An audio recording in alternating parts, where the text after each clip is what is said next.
దేశ వార్షిక బడ్జెట్ను ప్రవేశపెట్టే కీలక సమయంలో ఆర్థిక కేటాయింపుల కంటే ఎక్కువగా తన వస్త్రధారణపై చర్చ జరగడం పట్ల కేంద్ర మంత్రి నిర్మలా సీతారామన్ తీవ్ర అసహనం వ్యక్తం చేశారు. ప్రతి ఏటా బడ్జెట్ ప్రసంగానికి ముందు తాను ఎలాంటి చీర ధరించబోతున్నాననే ప్రశ్నలు తనపై అనవసరమైన ఒత్తిడిని పెంచుతున్నాయని ఆమె ఆవేదన చెందారు. నన్ను ఇలాంటి ప్రశ్నలతో ఎందుకు వేధిస్తున్నారు? ఒకవేళ బడ్జెట్ను ప్రవేశపెట్టేది పురుష మంత్రి అయి ఉంటే వారి దుస్తుల గురించి కూడా ఇలాగే చర్చలు జరిపేవారా అని ఆమె సూటిగా ప్రశ్నించారు.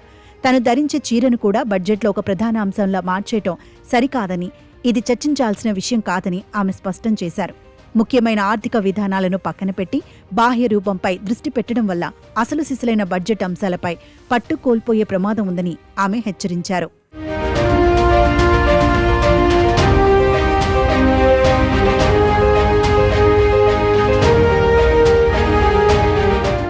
ఆదివారం పార్లమెంటులో బడ్జెట్ను ప్రవేశపెట్టిన సందర్భంగా నిర్మలా సీతారామన్ ధరించిన వస్త్రధారణ మరోసారి నెట్టింట హాట్ టాపిక్గా మారింది. ఆమె బంగారు కాఫీ వర్ణం అంచుతో ఉన్న మెజెంటా రంగు కాంచీపురం పట్టుచీరను ధరించి సభకు హాజరయ్యారు. దానికి జతగా గోల్డెన్ కలర్ బ్లౌజ్, శాలువా ధరించి భారతీయ సంప్రదాయాన్ని ప్రతిబింబించారు. అయితే ఆమె ఎంచుకున్న ఈ కాంచీపురం చీర వెనుక రాజకీయ కోణం ఉందని సోషల్ మీడియాలో విశ్లేషణలు మొదలయ్యాయి. రానున్న కొద్ది నెలల్లో తమిళనాడు రాష్ట్ర అసెంబ్లీ ఎన్నికలు జరగనున్న నేపథ్యంలో ఆ రాష్ట్ర సంస్కృతికి చిహ్నమైన కాంచీపురం చీరను ఆమె ధరించటం రాజకీయ ప్రాధాన్యం సంతరించుకుంది.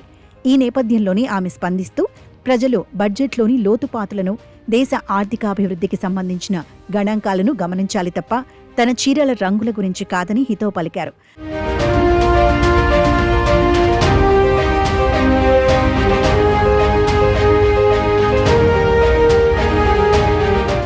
గతంలో కూడా నిర్మలా సీతారామన్ బడ్జెట్ ప్రవేశపెట్టిన ప్రతిసారి సాంప్రదాయ చేనేత వస్త్రాలనే ఎంచుకుంటూ వచ్చారు. ఎర్రటి రంగు చీరల నుండి నీలం, పసుపు రంగుల వరకు ఆమె ధరించిన ప్రతి చీర ఏదో ఒక రాష్ట్ర కళను ప్రతిబింబించేలా ఉండేది.